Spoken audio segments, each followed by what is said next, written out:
We're ready. What's up, guys? It's Sunday night. It's been a few weeks, but a hectic couple of weeks for me. Been out of town a good bit and left everybody hanging. You got to do a Chris wins the money episode, right? That was a fun one.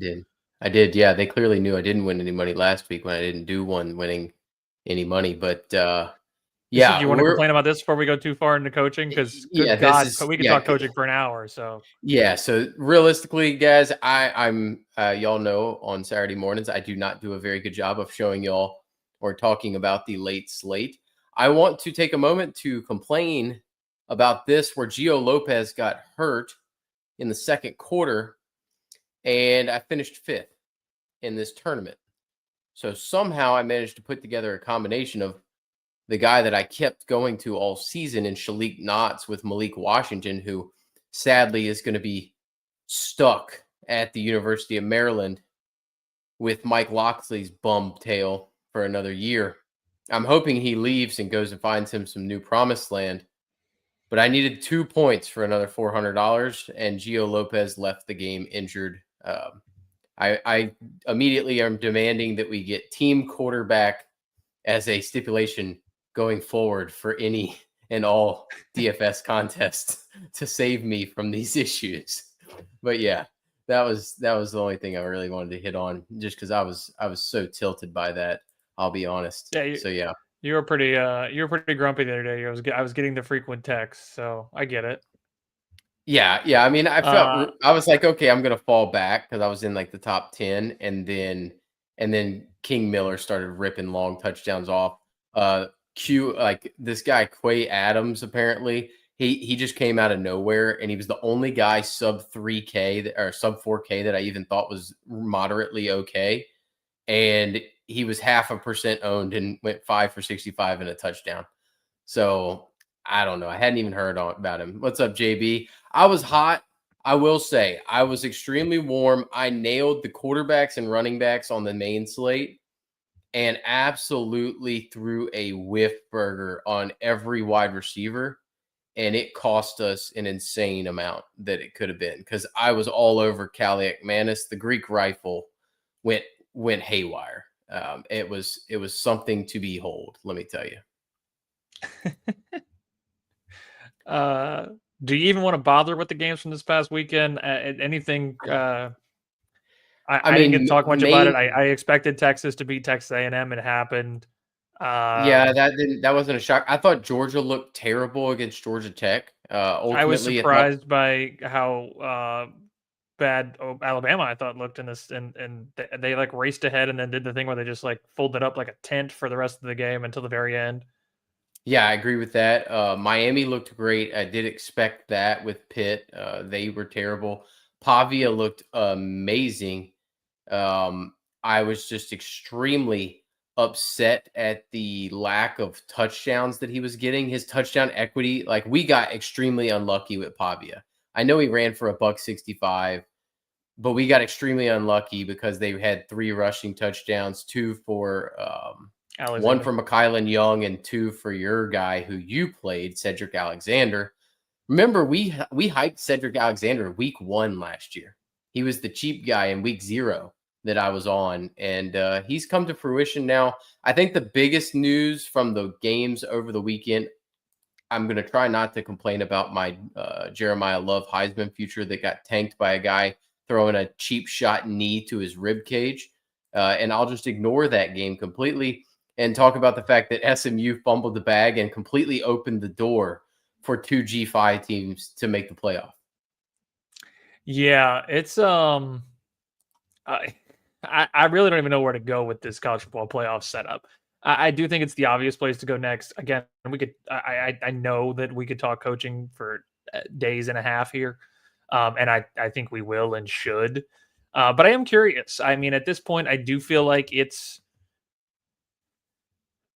I mean, it's definitely more than possible that we end up with 2 G5 teams if we get a Duke win in this playoff game or in this ACC championship game. That's the obvious, most logical path for it. But what a really drunk picture of playoffs we got on this one. You know, we've argued before over like last year. I thought it was pretty cut and dry. I think Miami had an argument, but it wasn't the greatest. This year, you could argue for like any of 6 teams to be in this spot. And honestly, I think the more intriguing part for me ends up being the teams that make it and how they match up with other teams for our DFS perspectives for when that time comes around. I don't want to see Oklahoma anywhere near this. But they're going to be in it. Well, Oklahoma is probably the worst team possible to have in the playoff. Texas Tech's not very fun.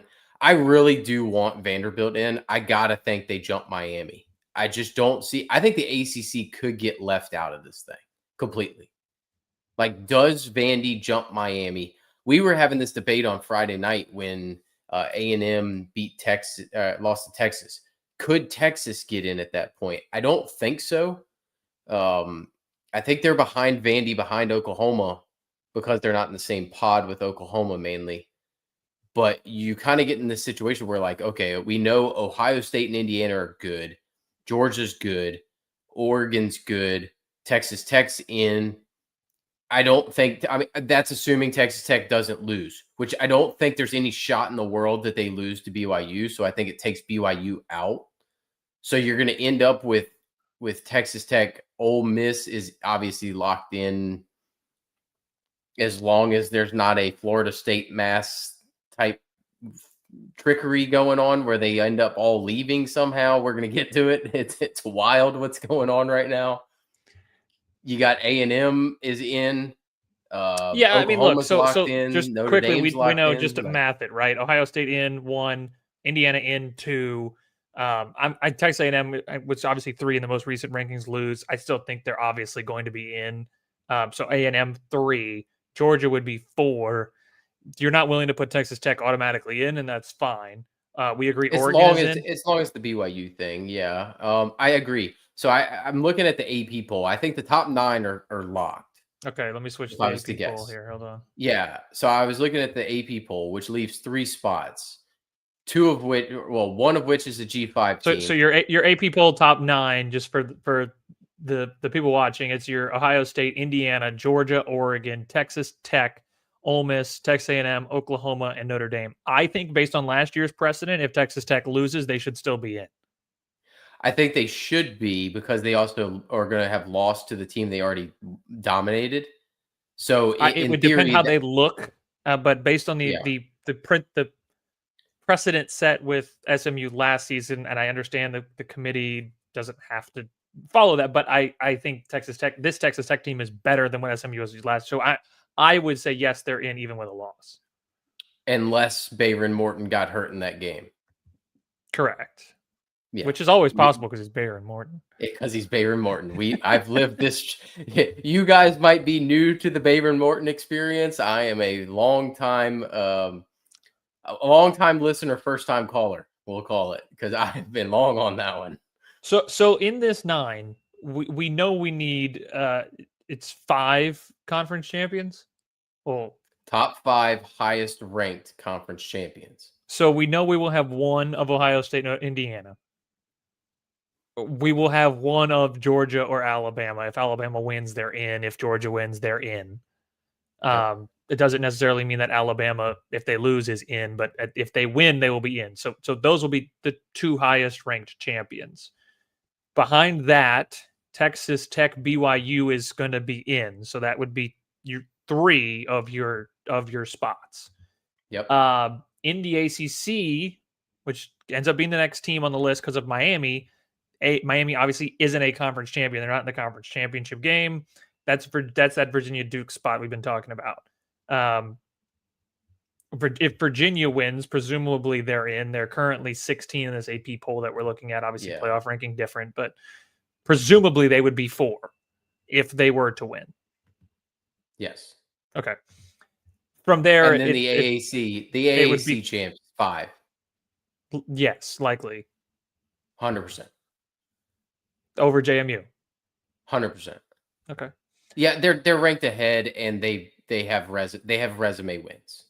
And the win over the other team would be an additional resume win. Correct. And both teams are ranked, and they're right behind JMU as far as the AP poll goes. And now, granted, I will just a quick soapbox thing. JMU has the second most amount of wins against bowl teams with 6. There's only one team in the country with 7. They have a better FPI, a better strength of record. Everything says that they are a better team as far as what they've done metrically than North Texas or Tulane. But at the same time, North Texas and Tulane, they have scalps. Like the AAC has scalps, and admittedly, JMU just beat a 6-win Coastal Carolina team 59-10 like this week. It's the conference sucks. Like, to point blank, the Sun Belt sucks this year. It's not fair, but it does suck. And it's not the same Sun Belt that it's been the last 10 years. It's just JMU should just keep climbing. We need to go to the ACC, but let's be real. Yeah, I mean, might as well. You probably win it, to be honest, given the ACC. Given where they're at right now, yes. So we're saying for sure we've got 9, right? We feel 1 through 9 on this list is in. Alabama is a potential to become number 10 on that list. If they win. If they were to win, they have the potential to be 10. And we know at that point, then Virginia, and if they were to win, and what we know the AAC champion is going to be. So let's say it. Let's say it that way. And then that other spot becomes the final spot becomes either your ACC champion or Virginia. It would be Virginia or JMU. Correct. Yeah, that's where you're at right now. So there really isn't much wiggle room here. The one argument I then see in this is if Alabama loses, Georgia presumably wins the SEC championship and they win, Alabama is 10-3, conference champion loss. And the argument there, I mean, it becomes an argument, and I'll include Notre Dame in this because it's the conversation to have. You have Miami with a head-to-head win over Notre Dame at 10-2. You'd have Notre Dame at 10-2, and you'd have Alabama fresh off of an SEC championship game loss at then 10-3. You mentioned Vanderbilt also at 10-2. I think Texas is out. Sarkisian can argue all he wants, but there's just not space for them. If the ACC champion was in there at 4, if that was something higher up this board, there's an argument for them, but there's just not space. Yeah, and the problem is if you leave Bama out because of the loss in the SEC title game, then you start hurting your championship games. So I think Texas is dead. It's where it gets very interesting is what happens if Bama, like, there's 2 different ways that it goes, right? Let's say Bama and BYU both lose, then you open that spot up, right? You now have a debate between Bama, Miami, Vanderbilt, pretty much, right? At that point, what happens if Miami wants to argue as ML Kid 9? I'm sorry, I don't have a full name there, but Myron. Thank you, Myron. Apologies.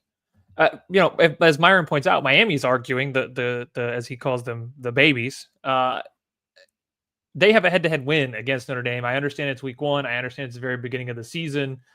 Why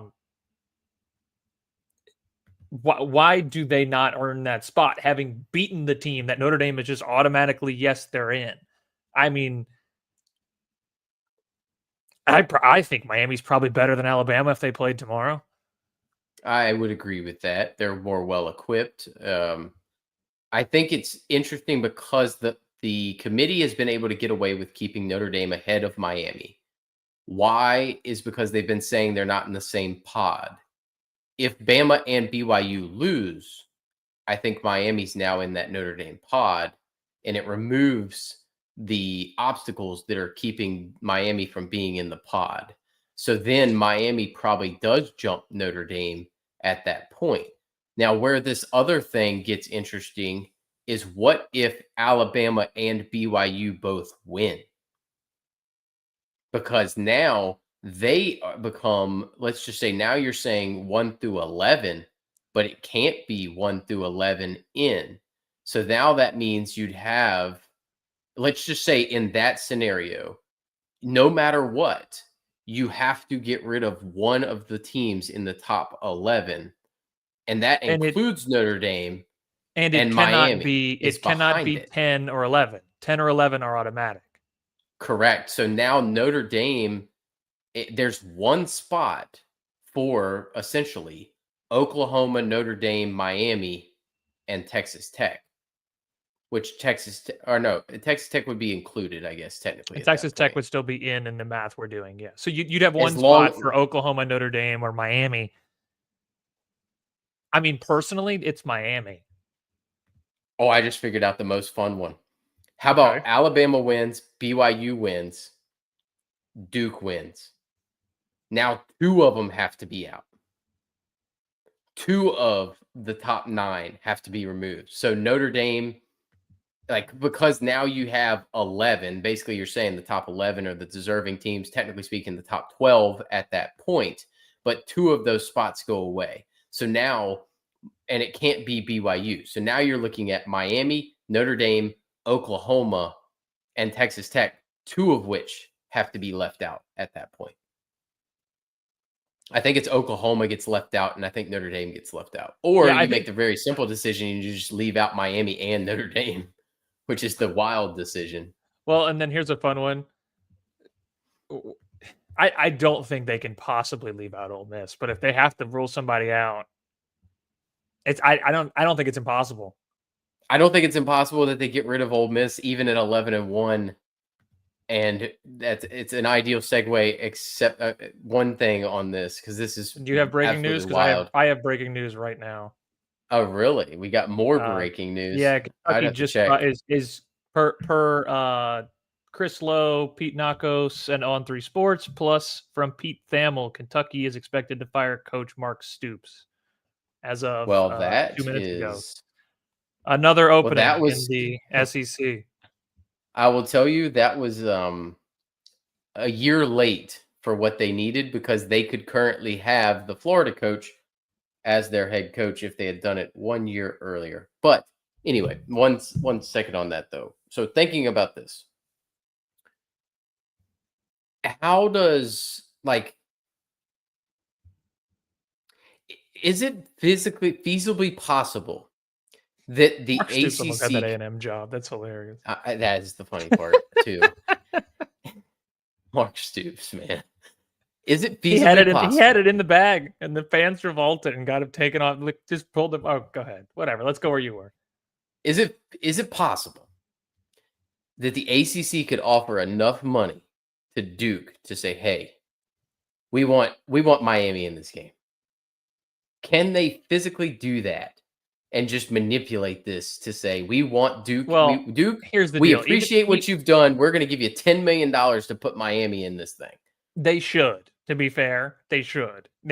I saw. I think was it Nicole Auerbach who said, like, or maybe she floated the idea or she shot it down. I don't remember, but she was like, "There's the ACC should just punt everything and just absolutely just give up on their tie breaking rules and just put Miami in. It's the path to make sure they have a team in here." Which is absolutely hilarious given the way this shaked out. I told you in the preseason show, I did not understand why everyone and their brother, everyone on this planet was picking Clemson as the national title. Every single person. Now the entire conference may not make the tournament, which is just so perfect. But I think there's not a sum of money because the head coach at Duke, Manny Diaz, is never laying down the sword to make sure Mario gets in there. So no, absolutely not. They could give a bajillion dollars. Manny would show up with random dudes from the student section to play that game if he had to. Manny would show up and take a knee just so that he would give the school $10 million just so that Miami wasn't in the game. Like, he'd be like, "Look, if y'all really need the money, I'll give you 10 million. I'm not doing that." That's funny. All I right, am go. You gotta hit these coaches because it's crazy. Well, I'm very interested in how these games play out this weekend. I am interested in just a quick thought on who you think wins these games. Obviously, we kind of start the weekend a little early. They tend to do the help me out here, the pattern of games, I guess, on that Friday. Yeah, we got a 4-game Friday slate. Well, maybe Yeah, so yeah, it's 4-game Friday slate. We got Kennesaw, James Jacksonville Mac. State. You got We're a JMU on 20 Friday we're night. a 21.5 point favorite in a conference championship game. Like, think about that. That's just And ridiculous. you're gonna spend all day Saturday just waiting for that Virginia Duke kickoff at like 9 p.m. in Charlotte. And it's such Uh, a terrible thing for me because I'm not even a closet Virginia fan. Like yesterday I was wearing navy and orange just because I'm wearing it right now because I just wanted Virginia to beat Virginia Tech. They've won 2 times in 23 years. Even my great Brennan Armstrong, friend of the show, hopefully we on the love show Brennan. very Love you, soon. Brennan. Brennan is one of my favorite quarterbacks of all time. Working on that because I really do want to have a conversation with him. But he was the original Red Rifle for me. And the man, they didn't win. And it's been 2 times in 25 years, even when they went to the conference championship game. So, I just, it was a struggle. Jacksonville State, I think, handles business against Kennesaw. Not a big, like Cam Cook is going to run wild in that game. So I'm not a big Kennesaw guy. I wasn't really big on them coming into the season. They've proved me wrong, but I think Jack State handles business. North Texas Tulane is, I don't know. Like that is the I don't know game of the week I because just realized I'm gonna be where's uptown on Tulane out? Monday. I'm gonna be uptown on Friday night for I've got a friend's wedding. We're doing the rehearsal and stuff that Friday night. Maybe maybe let me see what time that is. Little pit stop. It should be at 7 Maybe p.m. Central I'll be Time. yeah, it is. Let me see. Let me see what time I'm free. I don't think I'm gonna be free early enough, but you know. They let you in at Well, halftime over there? I've never been to Ullman, so I haven't been to Ullman either. I debated it for the Memphis game, but yeah, well, I'm maybe this waiting. is the week. You gotta watch Yeah, I mean, JMU. You yeah, can't. North Texas. Yeah, no, I'll be watching JMU. Yeah, North Texas Tulane, I think is a very competitive game. It all comes down to Retzlaff there. UNLV Boise, they got the weird computer rankings that they do in the Mountain West that somehow spit that game out. I like UNLV in that game actually at plus 132. That's probably one of the dogs I'm willing to take there. And then you You end up already talked running. through Tech and BYU. I think Tech is a title team. I being a team twice is hard, but I think Tech is a title team. I don't think BYU can do anything, especially with Chase Roberts being probably out. He's still hurt off a hamstring, didn't play last week. Hamstrings do not just magically get better. I think Tech just handles bit. I mean, Tech went to Morgantown and beat them 49-0. It's the worst loss that West Virginia's ever had at home.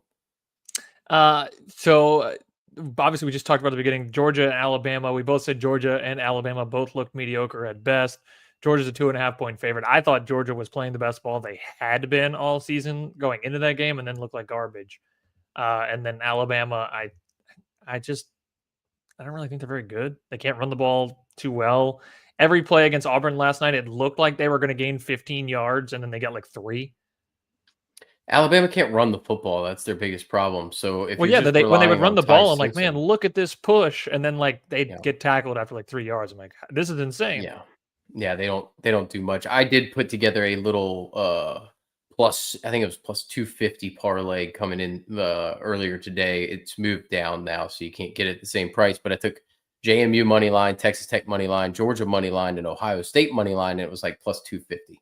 So I was like, oh, that seems like an easy way to just bankroll some money. So I'm You just run gonna Ohio throw State. that in there. Yeah. Yeah. I mean, come on. Like nobody scored more than 16 points on this team all season. Cardinal Tate's looking good. I I mean, will say that we did not talk about that in the game. Did you manage to see that Jeremiah Smith touchdown that was not a touchdown? That's a touchback.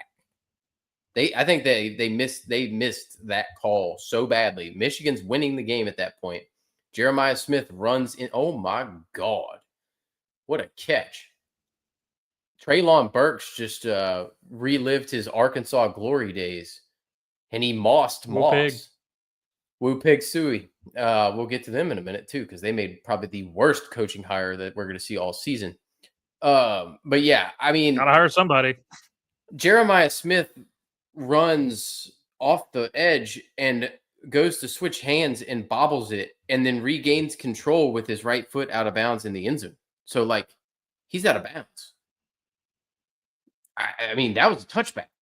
I don't like the rule, but that was a touchback. Michigan got screwed on that deal. Not that they would win anyway, but it effectively becomes a race to 17 points every week for Ohio State. Like, I don't think they've allowed 10 points in 10 of their games. So, like, it's almost impossible at this point to pick anybody to beat Ohio State until I see somebody score more than 17 points against them at this point. I don't Yeah, know. that's fair. I mean, I you being the JMU guy and this being JMU West, I didn't know if you were going to have belief in Indiana. Look, I'm rooting for them. Don't get me wrong. I will root for Indiana all day long. If I'm taking safe bets, I'm taking safe bets. But I love Indiana, but until they win a monster game, I mean, I know they won at Oregon earlier this year. That's fair, but I need it. I need to continue to see it. I don't know. I don't know that I trust it. I'm still concerned about it. I'm going to root for them. I just can't. I just can't So, pick them. so you wanted to do coach thing? Yeah, I mean, I don't think y'all all know I'm going to be rooting for Duke, even though I love Virginia. But and then you just wrongly jump over top of the MAC championship game. Like, that is Yeah, I don't give a just shit. It's not getting a minute of my attention. Daquan Finn has left Miami of Ohio. Big news there. He left Miami of Ohio to prepare for the NFL Focus on the draft. draft. Yeah, that was Yeah, weird. man. Yeah. Come on, Daquan. What are we doing, buddy? What are we doing? I think All right, that's get one of the those coaching. the people advising him around there are maybe not doing him a favor. No. Are you willing to give me the credit that I told you the day that we fired Brian Kelly it was going to be Lane Kiffin? I will give you that credit as long as you're willing to give me the credit that multiple months ago I called James Franklin to Virginia Tech after he got canned. And I called on this show, confirmed my sources said that John Summerall was going to Florida. I'm 2 for 2. The Summerall thing was interesting. So I guess we'll take it one step at a time because the dominoes. You mentioned James Franklin. That domino had fallen weeks ago. We talked about that 3 weeks ago, and I think people were in the comments like, "Is that confirmed?" And it was I think the worst kept secret going around. They were just kind of finalizing the details of it, but that was pretty much an immediate. The second he came open, it felt like him and Virginia Tech just glued to each other. There were whispers that Arkansas was trying to get in that game, which is very funny the way that shook out. But it was pretty quick that was going to be Virginia Tech. The domino that set the whole thing off here, obviously being Lane Kiffin, the way this played out and happened. Look, no secret. Went to LSU fan. I've been clucking around the house. My poor wife had to hear 7 weeks of me talking Lane Kiffin nonstop, analyzing every time anyone opened their mouth. And I was doing Brian Windhorst hands around the house the whole time. And Saban got near a microphone, and I was like, "Now, why would he say that? Now, why would he say that? Now, why would he knows? I know he knows." It was very bizarre today to see Ole Miss fans almost surprised by it. Like I don't know how it wasn't clear. He's had 2 months to sign the extension and decide to stay there. You're just not that school. I don't know how else to put it. And like you can, their argument is they're this school, they're that school this season, which means that they are this school. But do you think if Lane Kiffin's still the coach at Ole Miss, we were talking about them as a title contender today? No, we weren't. And we weren't. What I would say is there's a few things that have gone about. Number one, a lot of people complaining that, oh, well, he shouldn't be allowed to coach a team going forward. He seemingly was fighting to be able to continue to coach the roster. Absolutely was doing it. Yeah, and that seems like what was going on, and that kind of turned the blood bad over there in a number of ways, which to his credit, I will say he hasn't. A lot of the stuff surrounding him in this situation, this particular one, he hasn't stoked the fire too much. Not the normal way that Lane would stoke the fire. Now, Lane also got extremely petty once this started to happen, and Ole Miss kind of kicked him away from the team and wasn't going to let him finish the year. But I think they're playing with fire because it sounds like, based on what I've been told and what I've found out, Lane kind of provided an ultimatum to the offensive staff. It sounds like the offensive staff is coming with him and So kind of said, he did the interview with Marty Smith today at the plane before he boarded the plane, and in that Marty asked him about the ultimatum for the offensive coaching staff, and he said that that wasn't a thing. He said he was the only he was not giving them their coaches and could make their own decisions in their own lives. He said, that's would I like them? Sure, but if they choose to say so be it. I'd like to see this team go out and win a championship, but obviously I want I want my guys if I can have them. I wish I was still coaching them, but I got to do what's right for me. So he denied that rumor floating around. I've also seen the rumor that none of the coaches were coming with him, but so far he's brought at least 3 people from like the GM front office, if that's what we're going to call it, roles, plus the wide receivers coach and the co-offensive coordinator. I yes, know Charlie Weiss Jr. was on the plane with him. I I saw know he's going. Pete Nakos reported that Ole Miss is still trying to get him to come back. That tweet went out and then was quickly deleted. My guess is if he boards that plane, LSU ain't really interested in letting him go back.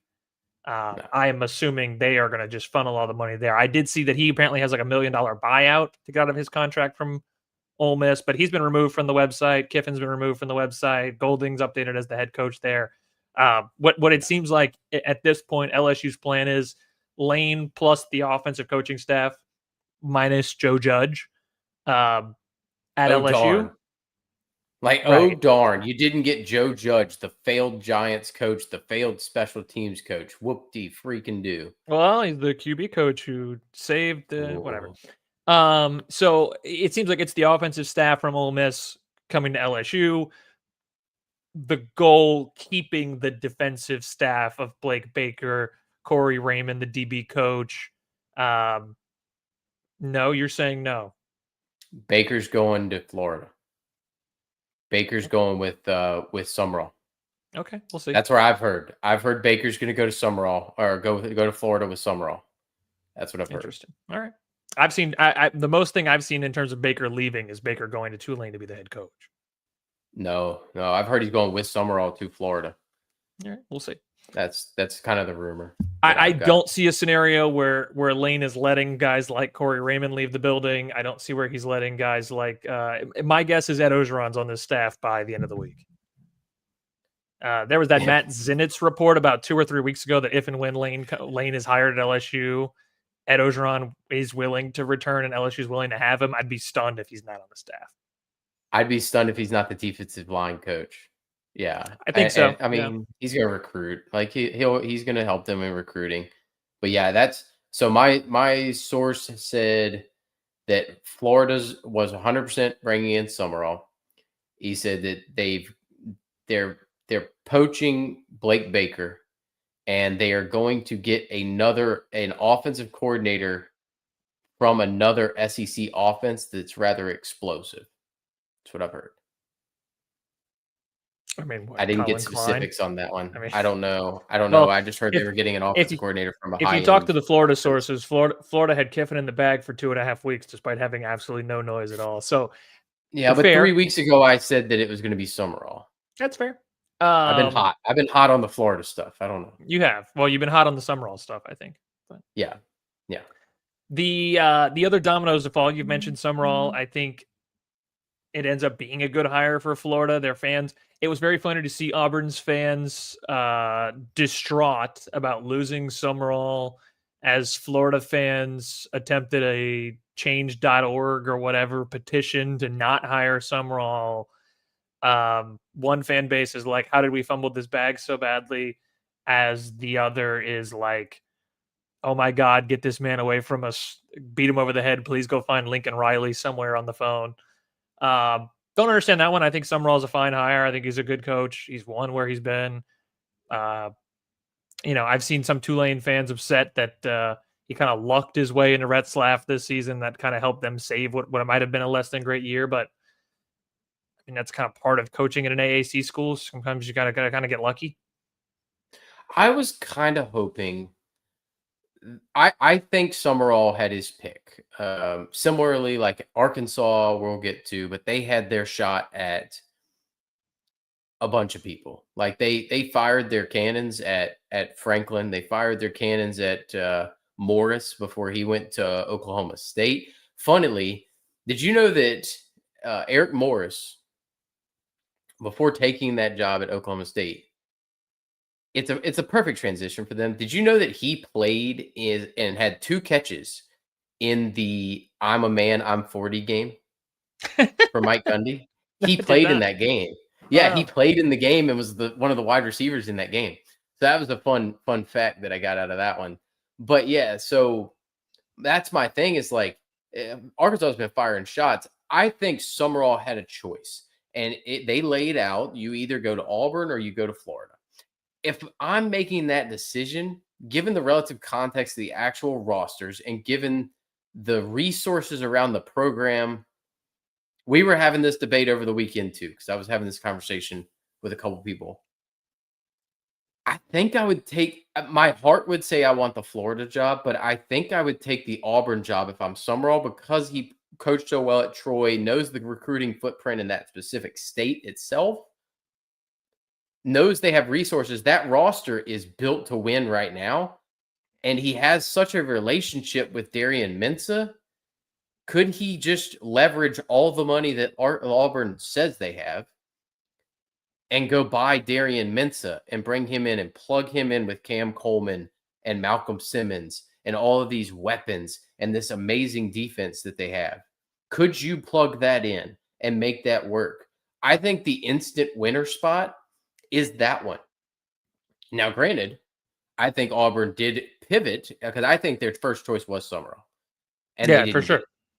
And I think that what the leverage play that they did was Summerall's agent came out a couple of days ago and said he's the leader for the Florida job, whatever. He kind of leaked that. He leaked it to try to get more money out of Auburn. And if Auburn paid up the money, he was going there. Auburn didn't pay the money up. He goes to Florida because I don't know why, but that's what he probably wanted was to go to Florida. Maybe the offer was substantially more there. So Auburn naturally pivots and goes to Alex Golesh, which you and I said was a great choice for anybody to take as the shot on Alex Golesh. He's the second best up and coming G5 coach at that point in time. And realistically, man, that was a smart move because I'm fairly certain Byram Brown has a year of eligibility left. I'm not 100% certain of it, but I'm fairly certain. And I also know that Jeremiah Koger is a freshman and he's 6'3" and physical as crap. So you give me an offense where I can plug in Byram Brown into that Auburn offense as it currently is constructed. We know Eric Singleton's gone after this year. Plug in, have Cam Coleman on one side, Jeremiah Koger on the other side, and then I get Malcolm Simmons in a slot role or whoever in a slot role. I don't really care. I've got twin towers everywhere. I got 6'3", 6'4" freaks with an athletic quarterback that's probably the best quarterback in the G5. I would take it in a heartbeat. I did that research at the early part of the year. I'm pretty certain that he has 1 year left because he took a medical. I'm pretty certain he missed most of the last year, but I don't know. Not 100%. Google AI says yes, but I don't know if I trust Google AI automatically, you know. I think I looked at the actual But when seasons I just search his themselves. name, it comes up and says he does have another year. Okay, so yeah, so that he's coming with him. I'm Like trying to there's do the 0% thing where chance. I read some articles. Yeah. Yeah, I'm fairly certain that he has another year. He goes with him 1,000%. So that is your next domino is Golesh. I think Golesh is a fabulous hire for them from an offensive standpoint. They just need to be able to keep Durkin and the defensive staff together, and if they can do that, Auburn's going to be really dangerous really quick. Because Bama is not the sexy job that everybody thinks it is. Mainly because if you look at it, they've had really 2 great winners in its history of its school with Bear Bryant and Saban. And otherwise, it's been a struggle for everybody. So I don't see that as an insurmountable behemoth that Auburn can't overcome if they got their crap together. Yeah, I think so. I think it's available for him. I think Golesh is a great hire. My wife went to Auburn, obviously, and kind of she had to hear, like I said, hear the Saban or the Kiffin saga for weeks. And she was like, when do we ever talk about the Auburn job? And I said, well, the problem with the Auburn job is it all depends on everything that else happens with the other jobs. I said, who you get matters with the musical chairs dancing around. And obviously, by the way the coaches decided this cycle, the pecking order in the SEC of open jobs this year was LSU, followed by Florida, followed by Auburn, followed by, I mean, I guess it depends your opinion, but Ole Miss or Arkansas, um, in terms of the choice of jobs. And in that case, it did matter. But I think in terms of a turn, if Auburn was sitting there and was basically stuck with Sumrall or Golish, to me it's 6-1 and half dozen in the other. You're not really. They are different coaches. They coach different. Their styles are different. Who they are obviously is different. But I think they were both kind of the same vein of you don't know for sure what you're getting, but I think you've got a good shot at getting a good to great coach who can have things kind of moving in the right direction. I think that's what that program needed. Like you said, it's not like it's so far off. It's not a team that's not competitive. Like, I mean, Hugh Freeze was doing all kinds of dumb crap this year, and that team could have won at Vanderbilt, had a good shot at winning last night, had a good chance of beating, probably should have beaten Oklahoma if a couple calls go differently at Oklahoma. Like, that Auburn team isn't far. It's just that program has found a way to get in its own. Has found a way to get in its own way so many times recently. It's understandable. You mentioned you wanted to get to it. The Arkansas hire was, I think, the first to break this morning, which was fun because it was pretty clear, like you said, they fired their cannons everywhere. They tried at Franklin, they tried at Morris. I'm sure they tried Sumrall, and they said, "Thank you for making this phone call, but coach is not available to answer this." Rhett Lashlee. Yep, Dan Mullen. Dan Mullen. They tried. They tried Chip Morris. Every name they could find, and I think they were basically told, "You are not an attractive job. Enough. You're just no, you're because just not." They spend too much. They're gonna. If you're gonna hire Rick, if you're gonna hire John Calipari, I was gonna say Rick Pitino. If you're gonna hire John Calipari, and you have Dave Van Horn with that freaking behemoth of a baseball program, you're going to spend a ton of money on everything that's not football. So now your money's not going to football. So that's your biggest problem. And Ryan Silverfield from Memphis gets this job. Now, Memphis fans are rejoicing. That's not a good sign. They're not complaining. They're not upset because I got a friend who's thrilled. Every Memphis fan I talk to is pumped. And it's underrated and people don't think about this. They don't know it necessarily. They have FedEx money at Memphis. They have more money than they are the Gonzaga basketball of G5. They've got more money than they know what to do with. And the man went 27-21 in conference play at Memphis. And you just hired him to be an SEC head coach? What do you think is going to happen? 2 years from now, they're going to hire him. He's going to get a payout, and then he's gone. Like, that is ridiculous and stupid. That is the dumbest hire that has happened all week. I guarantee all year it's going to be the dumbest hire. All year. It's not close. It's insane. I just don't know what other option they really had. I mean, I don't know. I don't know where Arkansas really could have gone. I feel like they tried their hand everywhere they could. I mean, I am assuming they made the call to Bob Chesney.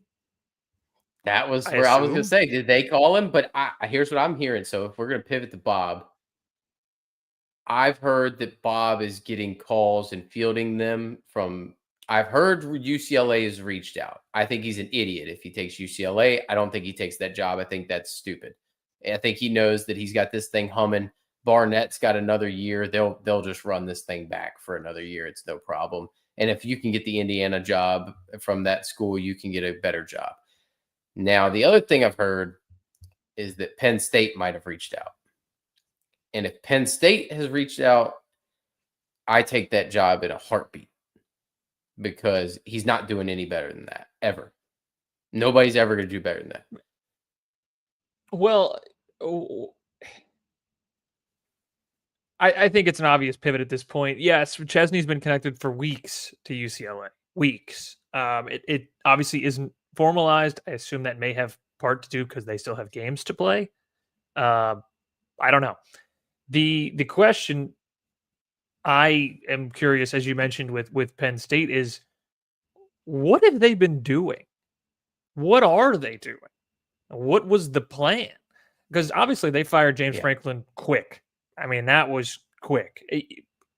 Granted, warranted. Don't disagree with it at all. The guy lost every important game he ever coached for you. I get it. But presumably, as you ratcheted up the this guy's got to go, you thought about who could be the next guy. They're not connected to anybody. They're not like, I mean, over the last, what's it been, 7, 8 weeks? There has not been a this coach is considering it and then he re-ups. Like nothing. And like last week, people are like, well, they're just gonna keep the interim. Like you mentioned, Chesney's names come up. There's been this like floating. If Kalen DeBoer loses the Iron Bowl, then he wants to go to Penn State, but maybe he doesn't, and maybe he'll stay at Alabama, and like which would be crazy if dude just like picked up and left. Yeah. I just don't. I don't know what they've done. At this point, it feels like the leader is, I don't know, maybe Brian Dayball. Like, I don't know what they're doing. Yeah. There was They the rumor fell out the sky today that Josh Heupel apparently is someone they want to interview. I don't know what they're doing. Heupel's been floating around a little bit, but I don't see him leaving Tennessee. So Chesney's buyout is 1.25 million for a school to grab him, which has long been a complaint of our the fan base, is that our buyouts are way too low on our coaches because they keep getting poached for the past 15 years. But the other part of it is there was a report Saturday morning that I got from a guy. Well, so full transparency, I have a friend of mine I went to school with, played with. He's the defensive line, or he's one of the coaches on the JMU staff. So I don't know anything specific. I haven't bothered to ask him anything specific because that wouldn't be fair of me to report anything specific. But I know and I've heard we're tripling our NIL budget to a substantial number to be able to stay out in front of the G5. I still think it's very possible he leaves. And I I mean, think it's very possible no he matter how much goes. triple it is, still not, I can't imagine a world where that's a competitive number with what Penn State puts on the table. It's not double digit millions, I can tell you that. I know it would be close, but it would not be double digit millions. So we're not in there. But yeah, road rash, Bobby Petrino with the neck brace. So yeah, so I'm hoping that I hope he stays another year, but I don't know what jobs are going to open up that are going to be enticing to him. Because you do got to remember he was a finalist for that Syracuse job when he was at Holy Cross. So he's obviously extremely impressive. He's a face of the franchise type guy. I mean, I thought it was the perfect hire. He's the guy I endorsed when we were looking for a coach. So I would heavily endorse him at any of these jobs. I mean, he's as good, if not better, than Signetti coming out from a standpoint of who he is and how he is. So I wouldn't be shocked if he gets that job. Now, the last domino that fell earlier, did you see Michigan State must have had the cannon lined up because It they took about completed 8 minutes. they 8 completed the minutes. execution and the switch all in a span of 30 minutes. I mean, they chopped Jonathan Smith's head off, which I think the situation's just bad. I mean, I know Mark D'Antonio, the fact that they have a very Bo Pelini situation going on in East Lansing with the firing of D'Antonio, bringing in Jonathan Smith, and then that fails. And Jonathan Smith was a very big up and comer at Oregon State before that program basically folded under him, and it wasn't his fault. It just happened to be that the conferences changed. And then they had, next thing you know, 2 minutes later, it's Pat Fitzgerald has the job. I mean, genius hire. Don't get me wrong. That's the best hire they could have made. I said he before Franklin was available, he was the optimal candidate for Virginia Tech. He brings discipline and maybe sometimes a little bit overboard to an extent sometimes, but he's a disciplined coach who can recruit at a level that is unheard of and develop players and develop a team, and they play hard for him. So I think that is a fabulous hire, even after Jonathan Smith has ruined Aiden Childs. I'm curious, lastly, what on earth? Kentucky has to know who they're getting at this point, right? Like, they have to have lined up a coordinator. They have to have lined up somebody. There's no way you got in this game after everyone else danced around and chose their dancers and then said, hey, let me find a chair. Who wants to come on over here? Like, there's just no way. They have to know who they're getting. Man, it's $38 million to fire Mark Stoops. And like I said, if they just would have done it, if they do it last year, they're currently sitting with John Summerall as their head coach. Yeah. They literally fumbled the bag. No, he went to Kentucky. He played there. They have their own Kenny Dillingham. They have their own Brent Key. Brent Key. Like, they would have had him. They would have had him. They just needed Mark Stoops to just take that A&M job. They were so close. They were so close to making it happen. And then then Cutter Bowley's banged up. I mean, what did they hold out for? Like, what did they think was going to happen? You know what I mean? Like, what results? Like, if they beat Louisville, they all of a sudden were just going to say, cool, we beat Louisville. We're not firing Mark Stoops now.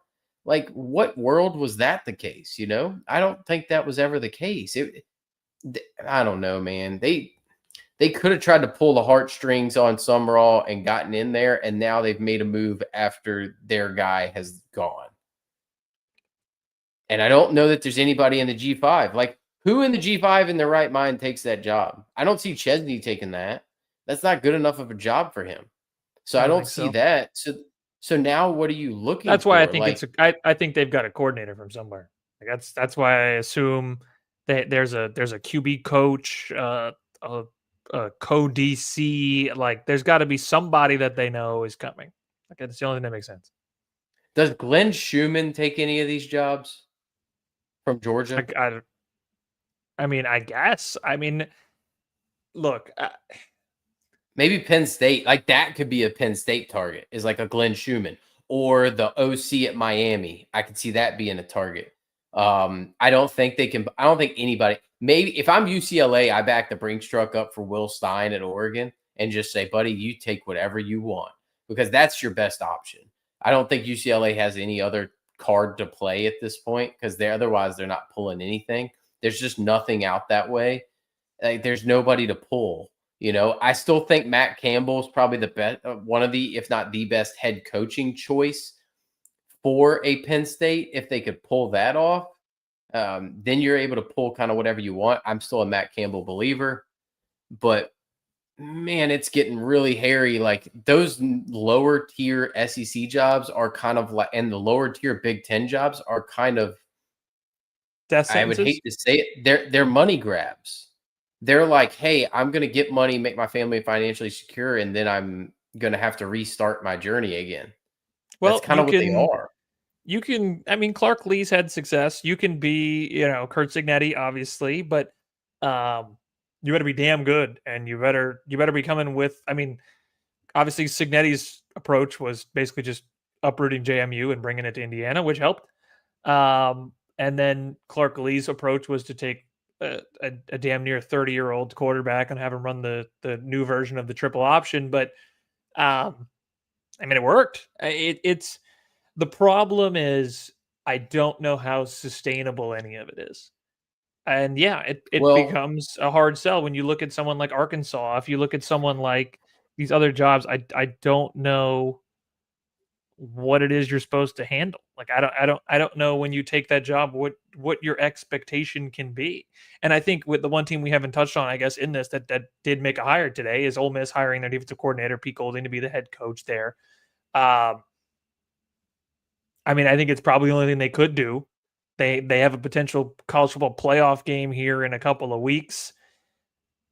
The reporting from Ross Dellinger at Yahoo, who I think is the best college football reporter in the country, was they have been talking to other candidates for as much as 2 weeks, and trying to get a feel for where they sit with Golish, where they sit with John Summerall, and we're basically told like you're not in this race.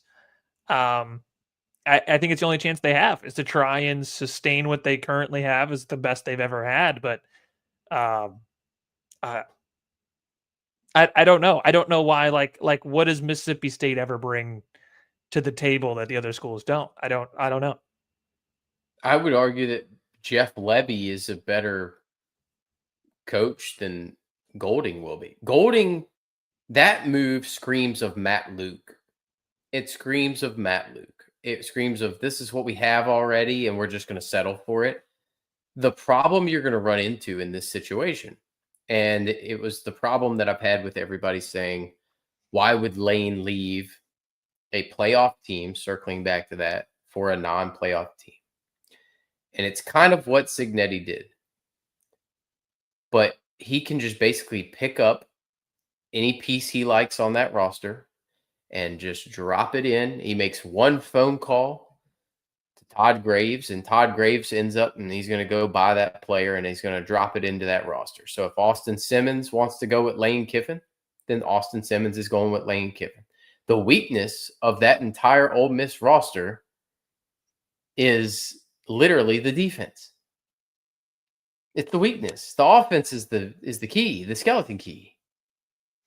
Well, and when people made the argument, why would Lane Kiffin leave for LSU? A few things. Lane Kiffin has spent weeks, years, I should say, looking at Brian Kelly and making fun of him at every turn because he knew Brian Kelly was sitting behind the wheel of a Maserati and driving it like a grandpa. Yeah. He spent a lot of time this offseason complaining that he wishes he had the money that LSU has for the money that LSU spent on their secondary. He's like, I wish I had that secondary. Instead, he's running out two guys who transferred from LSU who, quite honestly, thrilled when they left. Thrilled. Yeah. Thrilled. I actually saw a meme earlier that and I won't name the player because it's not fair, but it was, him trying to board the plane with Lane and Lane tossing him back out the plane. Like, nope. You're here, buddy. Well, that's what we talked about before the season, though. We talked about it before the season with the right. Judkins thing. Why would Lane not be happy? Last year, everybody's saying, oh, well, this team's better than last year's team. No, it's not. It would be. It is overall as a roster, I guess, overall has played better, we'll say. Last year's team would have been a title contending team had they paid for Quinshon Judkins. Instead, Lane had to sit at home and watch that national championship game while his running back that he found, that he recruited, that he brought in and developed, won a national championship because they couldn't afford to keep him. Playing the small side of a timeshare. Right. Like the player he needed transferred to be 1B. Yeah. I mean, he had everything there together. That's where I was like, you can sit there and say we're offering him exactly what LSU is offering him today. Like they're offering him the same. We're offering the same contract. We're offering the same NIL budget, but you didn't give it to him last year. You didn't give it to him the year before when he needed it. You didn't give it to him, and that's why it makes sense. That to me. But again, I'm biased. I get it. I understand, but it was the argument that I laid out there before we fired Brian Kelly was if Lane Kiffin says he's interested in the LSU job, which for some reason kept coming up before Brian Kelly was even fired, I said, if Lane Kiffin is saying, I will take the LSU job, you walk directly to Brian Kelly's office, rip the badge off his neck, and send him on his way. Yeah.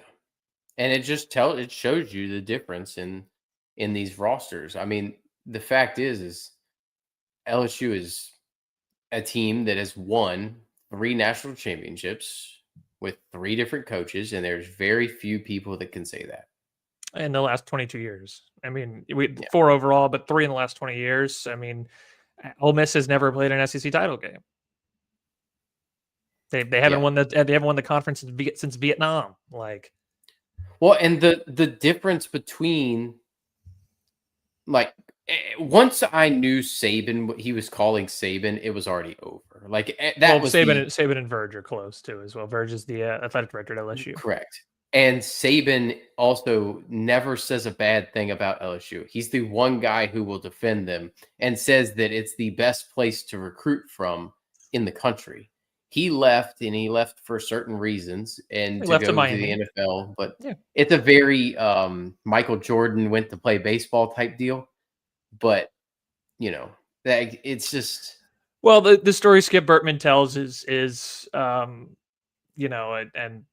I've been at events where he's told the story and the athletic that this was LSU legendary baseball coach and athletic director at the time in the 2000s there when the Saban left. Was halfway through that first season at Miami, he called and said, I would like to come back. I think I made a mistake. And at that point, Skip's like, I have a coach.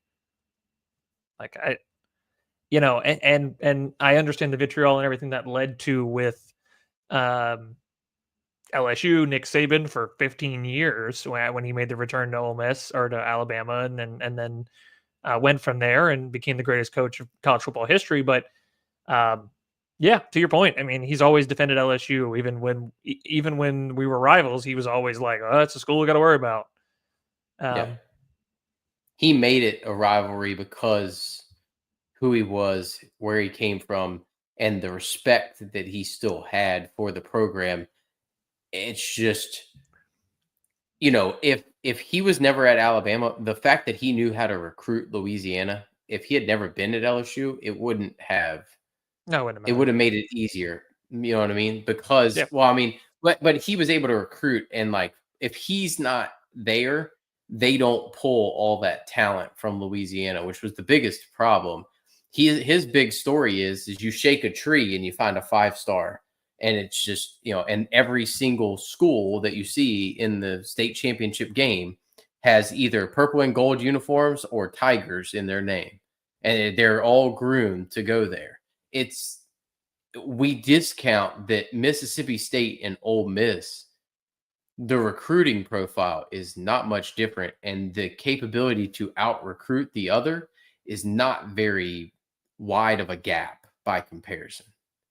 And the talent rich state. I mean, Mississippi doesn't exactly produce as many 5-stars NFL players. It's not much different. It's not terrible, but Louisiana does produce a ton of NFL talent. But regardless, we're a little far down a specific path here, but I think it just makes sense. It's the day and age we're in with NIL and the competition there. I mean, the one other thing that I really wanted to point out from this past weekend, and before we go, and you mentioned the Heisman and stuff, I don't know where it goes. I assume it's Mendoza's at this point. I think it comes down to the Big Ten title game. It seems like it seems like they really set it up that whoever has the better Big Ten title game performance probably gets it. Between Sayan and Mendoza. If they both stink, then maybe Pavia backdoors it. I don't know. I think Pavia needed a 300 and 150 last week with multiple touchdowns, and he just quite didn't deliver.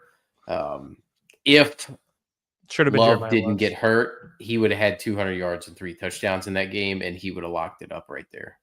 I still think it can be Jeremiah Loves. I think it can be. It can be.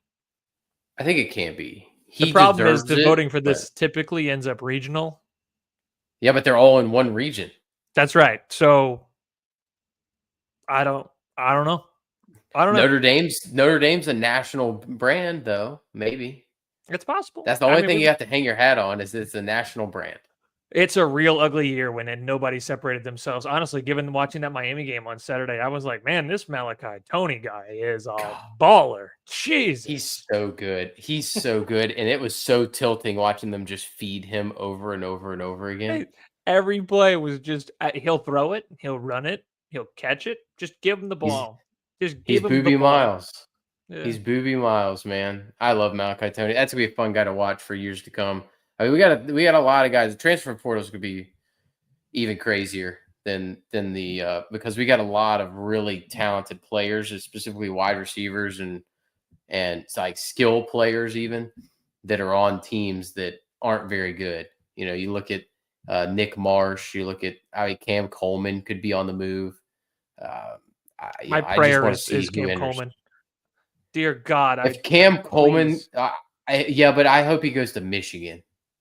If he goes anywhere, you give me Andrew Marsh on one side, Cam Coleman on the other. Unless Byron Brown goes with Golesh, and we get Cam Coleman and Byron Brown on the same field with Jeremiah Coger, I will love life. That'll be my just a dream scenario for me. I would love to see that. Yeah, my dream is Cam Coleman in Baton Rouge, but that's okay. That's not going to happen. I don't think. Well, it I could. can dream. Yeah, it could. I can dream. I could see it. I could see it. Actually, they need a quarterback first, so they're going to have to figure that one out. Does Trinidad? No, Trinidad Chambliss. I think they're trying to get him another year, but he was D2 Ferris State, so I don't think he has another year. I'm pretty sure this is his last season. So I think it's Technically a Austin senior, but has Simmons. filed a waiver request to grant an extra year. I don't want Austin Simmons. You might get him, yeah, but we'll see. We'll see. No, Lots of dominoes to fall, and we got a big week of action. We even got that nice little Thursday set. I do appreciate that Duke for the Dukes. The SEC is literally the only team that has their own time slot. So shout out Greg Sankey. Yeah, they're smart, man. They're smart. But yeah, so we'll get to watch some championship games this week. We'll find out who's going to be in the playoff pretty much.